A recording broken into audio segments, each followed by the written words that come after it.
یہ ہمارے ایف آئی اے کے جو سائبر کرائم ونگ ہے یا ایف آئی اے کی جو مختلف ڈپارٹمنٹ ہے، یہ ان کا کام ہے کہ ہم ایسی ایپس کو جو کہ معاشرے میں فحاشی اور عریانی پھیلا رہی ہیں، ہماری نوجوان جو نسل ہے ان کا جو اخلاق ہے، ان کا جو کردار ہے وہ انتہائی مشکوک اور برباد کر رہی ہیں، ان کے خلاف کارروائی کرنی چاہیے۔ مگر میں آپ کو بتا دوں کہ یہ اس حد تک ہمارے معاشرے میں سرکولیٹ کر چکی ہے کہ جو ہماری نوجوان نسل ہے وہ اس سے بہت زیادہ متاثر ہو رہی ہے، یہاں تک کہ نوجوان لڑکے لڑکیاں اور اب تو جو سنجیدہ لوگ ہیں بخیر سے وہ بھی ان کو بھی اپنی عزت محفوظ رکھنا وہ مشکل ہو چکا ہے۔ ہماری جو جرائم کی سرگرمیاں ہیں وہ بھی اب ویب کے اوپر ہی منتقل ہو چکی ہے، جیسا کہ آپ کو پچھلے دنوں لاہور میں بہت سارے ایسے واقعات کا معلوم ہوا جس کے اوپر ایف آئی آر بھی کی ہیں کہ وہ ایپ کے ذریعے منشیات کی سپلائی کرتے تھے۔ السلام علیکم، آپ دیکھ رہے ہیں امرا نیوز، میں ہوں آپ کا ہوسٹ عبدالرحمان، میرے ساتھ موجود ہیں senior journalist senior crime reporter Rana Aamir صاحب۔ تو سر سے جانتے ہیں کہ جیسے جیسے ہماری ٹیکنالوجی میں ترقی ہوتی گئی دن بدن، اس سے لوگوں کو فائدہ بھی ہوا ہے اور وہاں پر اس کے نقصانات بھی ہیں۔ تو رانا صاحب، جیسے کہ آپ نے دیکھا ہے کہ ویب جو ہیں وہ بہت زیادہ بن گئی ہیں، اس کے علاوہ پلے اسٹور پر ایپ اسٹور پہ طرح طرح کی ایسی ایپلیکیشنز ہیں جو کہ ناقابل استعمال ہیں، معاشرے میں فحاشی پھیلا رہی ہیں۔ آپ کیا بتائیں گے اس کے بارے میں؟ آپ کے پاس کیا اپڈیٹس ہیں؟ جی بسم اللہ الرحمن الرحیم۔ عبدالرحمان بہت شکریہ آپ کا۔ عبدالرحمان، یہ ہمارے ایف آئی اے کے جو سائبر کرائم ونگ ہے یا ایف آئی اے کی جو مختلف ڈپارٹمنٹ ہے، یہ ان کا کام ہے کہ ہم ایسی ایپس کو جو کہ معاشرے میں فحاشی اور عریانی پھیلا رہی ہیں، ہماری نوجوان جو نسل ہے ان کا جو اخلاق ہے، ان کا جو کردار ہے وہ انتہائی مشکوک اور برباد کر رہی ہیں، ان کے خلاف کارروائی کرنی چاہیے۔ مگر میں آپ کو بتا دوں کہ یہ اس حد تک ہمارے معاشرے میں سرکولیٹ کر چکی ہے کہ جو ہماری نوجوان نسل ہے وہ اس سے بہت زیادہ متاثر ہو رہی ہے، یہاں تک کہ نوجوان لڑکے لڑکیاں اور اب تو جو سنجیدہ لوگ ہیں بخیر سے وہ بھی ان کو بھی اپنی عزت محفوظ رکھنا وہ مشکل ہو چکا ہے۔ اور یہ ٹیکنالوجی جہاں تک ترقی کر گئی ہے اس کے جو فائدے ہیں وہ تو ایک الگ ہے، مگر اس کا استعمال جو ہے وہ فائدہ مند ضرور ہے، مگر اس کے نقصانات بھی اسی طرح ہیں۔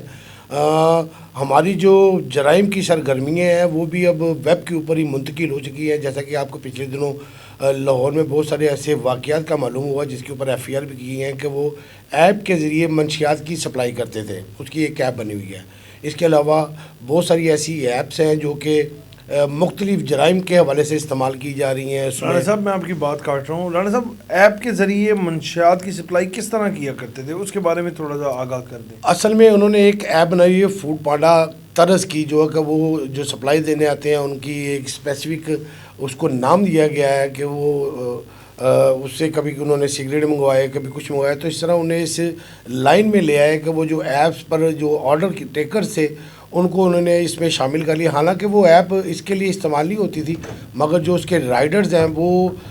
فوڈ پانڈا ٹائپ یا اس طرح کی جو مختلف ایپس ہیں وہ خوراک پہنچانے والی، وہ ان کے ذریعے یا موٹر بائک یا جو کار کی جو رائڈس ہیں اس کے ذریعے یہ چیزیں منگواتے تھے اور اس کو ایک معقول معاوضہ دیتے تھے۔ آپ کو پچھلے دنوں معلوم ہوگا کہ جو ایک ڈرون کے ذریعے جو اسمگلنگ کے حوالے سے ایک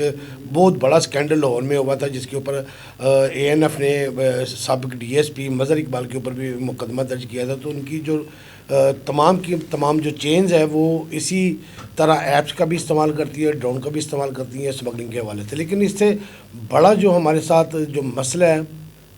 وہ ان ایپس کا ہے کہ یہ جو ایپس ہے پوری دنیا کی طرح پاکستان میں بھی جرائم کو زیادہ فوکس کر رہی ہیں۔ اس میں جو ہم عام طور پہ ایپس استعمال کرتے ہیں موبائل کے ذریعے، جس میں بیگو ہو گیا یا واٹس ایپ ہو گئی یا میسنجرز ہو گیا، فیس بک، یہ ہمارے 10 سے 12% جو یہ استعمال ہوتا ہے۔ اس کے بعد یہ اسے اوپن ایپ کہتے ہیں۔ اس کے بعد ہے ہمارا جو ڈیپ ویب ہے، یہ ڈیپ ویب جو ہے یہ اس کی آگے والی پوزیشن ہے، جس میں کم از کم 30 سے 35% جو یہ اس ڈیپ ویب میں استعمال ہوتا ہے۔ اس میں بینکنگ کے جو فراڈ ہیں یا جو ہیکرز ہیں، اور اس کے علاوہ بہت سارے ایسے جرائم ہیں جسے ہم ایف آئی اے کو ڈائریکٹ لنک کرتے ہیں کہ یہ اس کی جو مقدمات ہیں وہ ایف آئی اے نے درج کرنے ہوتے ہیں۔ اس میں زیادہ تر فراڈ ہی ہوتا ہے۔ اس کے بعد ہماری آ جاتی ہے یہ ڈارک ویب۔ یہ ڈارک ویب کے ذریعے سنگین جرائم ہے، یہ دنیا کے کسی بھی کونے میں جرم کرنے کے حوالے سے آپ ان کو پے کرتے ہیں جب اس میں جاتے ہیں۔ اس میں بہت ساری ایسی چیزیں بھی ہیں جو میرے خیال سے کیمرے کے سامنے کرنے والی تو نہیں ہیں، مگر پھر بھی اس کی آگاہی کے لیے ایک پورن سٹار ہیں، ہم کوئی ایسے مرڈر دیکھنا چاہتے ہیں کہ جس کا تعلق جو ہے کہ وہ ہمارے ساتھ کسی نہ طریقے سے وابستہ ہوتا ہے. ہم اپنی خواہشات کے لیے جنونی لوگ یہ استعمال کرتے ہیں. یہ پوری دنیا میں سب سے زیادہ ڈیپ ویب جو ہے اور ڈارک ویب جو ہے دیکھی جا رہی ہے, اور اس کا جو نقصان ہے اس کا بہت زیادہ ہے. اس کے اوپر ہماری جو ایجنسیز ہیں ان کی رسائی بھی نہیں ہے, مگر انہیں یہ معلوم ہوتا ہے کہ پاکستان میں کون لوگ جو اس سے استفادہ حاصل کر رہے ہیں یا اس سے مل رہے ہیں. اگر وہ پکڑنا چاہیں تو کچھ حد تک اس کی روک تھام ہو سکتی ہے, مگر جو ابھی تک جو ہمارے نوجوان نسل میں ہے وہ سب سے زیادہ تو یہی ہے کہ ہماری جو ورگلیلٹی ہے, بے حیائی ہے, وہ معاشرے میں بہت بڑھ چکی ہے ان ایپس کی وجہ سے. اور بیگو کے سمیت دیگر جو ایپس ہیں اس میں خواتین جو ہے مختلف ڈائمنڈس اور فلاورز کو اس طرح کی ایپس پرچیز کرتے ہیں جو 2-3-4 ہزار روپے میں مل جاتی ہیں. اس کے بعد یہ جو ریانی ہے یہ بڑھتی جاتی ہے. ہاں جی بالکل رانا صاحب, اکثر دیکھا ہے آپ نے کہ بڑی نازیبا جو ہے زبان خواتین کی جانب سے بھی استعمال کی جا رہی ہوتی ہے. یعنی کہ آپ کی بات بالکل درست ہے کہ بیگو ایپ کو بھی آپ اپنے فیملی ممبرز میں اپنے بچوں کے ساتھ بیٹھ کے استعمال نہیں کر سکتے, اتنی فحاشی بیگو بھی پھیلا رہا ہے. رانا صاحب دوسری جانب آپ نے دیکھا ہے کہ ایک تو یہ ایپس ہیں اور دوسری جانب لون ایپس جو ہیں انہوں نے کئی لوگوں کی زندگیاں برباد کر دی ہیں. 25,000 پہ لون دیتے ہیں اور اس کے بعد طرح طرح کے بلیک میلنگ شروع کر دیتے ہیں کہ پیسہ واپس کریں. اس کے بارے میں آپ کیا معلومات دیں گے؟ اس میں عبدالرحمٰن ہماری بہت ساری جو یہ سمز کمپنی ہیں, یہ جو سمیں دیتی ہیں, ان کا جو ڈیٹا ہوتا ہے وہ استعمال ہوتا ہے, اور مختلف جو گروہ ہیں وہ فراڈ کرنے والے, یہ بڑی خطرناک ایک سچویشن ہے وہ اس ملک میں بن چکی ہے کہ جو 10,000 15,000 20,000 کا لون لیتے ہیں اور ان کے جو رابطے ہیں ان کی فیملی کے, ان کے والدین کے, وہ ایک ڈیٹا لیتے ہیں, اس کے بعد انہیں بلیک میل کرنا شروع کر دیتے ہیں اور ان کی جو پرسنل گیلریز ہیں ان تک ان کی رسائی ہوتی ہے. یہ میں آپ کو بتا دوں یہ ہے ڈارک ویب کے اس سے استعمال کی جاتی ہے, ڈارک ویب کے ذریعے, اور اس کو ڈیپ ویب میں بھی استعمال کرتے ہیں. لیکن پاکستان میں یہ ڈیپ ویب بھی استعمال ہو رہا ہے کہ اگر آپ کس کا پرسنل ڈیٹا لینا چاہ رہے ہیں تو وہ آپ ڈیپ ویب سے ہیکنگ کر کے کسی بھی موبائل پر ایکسیس حاصل کر لیتے ہیں. جب یہ لون جو دیتے ہیں, کیونکہ ان کے پاس ایک ایسا سرمایہ آ چکا ہوتا ہے کہ ان کے پاس جو ہیکرز ہیں وہ بیرون ملک سے, یعنی انڈیا سے بھی ہیں, انگلینڈ سے بھی ہیں, ان کا جو ہینڈل ہے وہ بیرون ملک ہے, ان تک ہماری جو ایجنسیز کی رسائی ہے وہ نہیں ہوتی, اور اس کے لیے ہمارے نوجوان لڑکے اور لڑکیاں یہ بلیک میل ہوتے رہتے ہیں. رانا صاحب جہاں پر یہ ویبز ہیں اور اپلیکیشنز ہیں, یہ دوسری لون ایپ ہے, تیسری جانب آپ نے دیکھا ہے کہ ورلڈ کپ چل رہا تھا, جوا ایپ بڑی پاکستان میں گرم ہوئی ہوئی تھی اور جوا ایپ تڑا تڑ چل رہی تھی. یہ جوئے کا کوئی ڈیجیٹل راستہ اپنایا گیا ہے, اس کے بارے میں پولیس نے کریک ڈاؤن بھی کیا, تو اس کے بارے میں کیا بتائیں گے؟ دیکھیں جوا ایپ کے حوالے سے تو میں اگر معذرت سے کہوں گا کہ ہماری پی سی بی کی جانب سے بھی پچھلے جو ہمارے جو ہوا ہے پاکستان پریمیئر لیگز ہوئی ہے, اس میں ان جوا کمپنیوں کو کی جانب سے اسپانسر کیا گیا ہے, اور ان کے اسپانسر کی وجہ سے ادھر نہ تو کوئی پولیس کچھ کر سکتی تھی, نہ ہی کوئی ایف آئی اے کر سکتی تھی, نہ ہی کوئی ایسی ایجنسی تھی جو ان کے خلاف کر سکتی تھی. انہیں قانونی تحفظ تھا, برطانیہ سے آئے ہوئے لوگ تھے, برطانیہ کی یہ ایپ ہے, اس میں ہمارے کرکٹرز بھی شامل ہیں, ہمارے تجارتی لوگ بھی شامل ہیں, سیاسی لوگ بھی شامل ہیں. جب اسے اس طرح کا تحفظ ہوگا تو کیسے ان کے خلاف کوئی کارروائی ہوگی, اور نوجوان نسل تو یقیناً تباہی ہوگی. اور میرے خیال سے یہ تو اب گلی محلے تک پہنچ چکی ہے, اب اتنی ایپس ہیں کہ ان کے خلاف کریک ڈاؤن کرنا انتہائی مشکل ہو چکا ہے, اور جو ہمارا پاکستانی سرمایہ ہے وہ کسی نہ کسی طریقے سے باہر منتقل ہو رہا ہے. تو رانا صاحب ایف آئی اے کا جو سائبر سیل ہے, جو سائبر نیٹ والے ہیں, سائبر کرائم والے ہیں,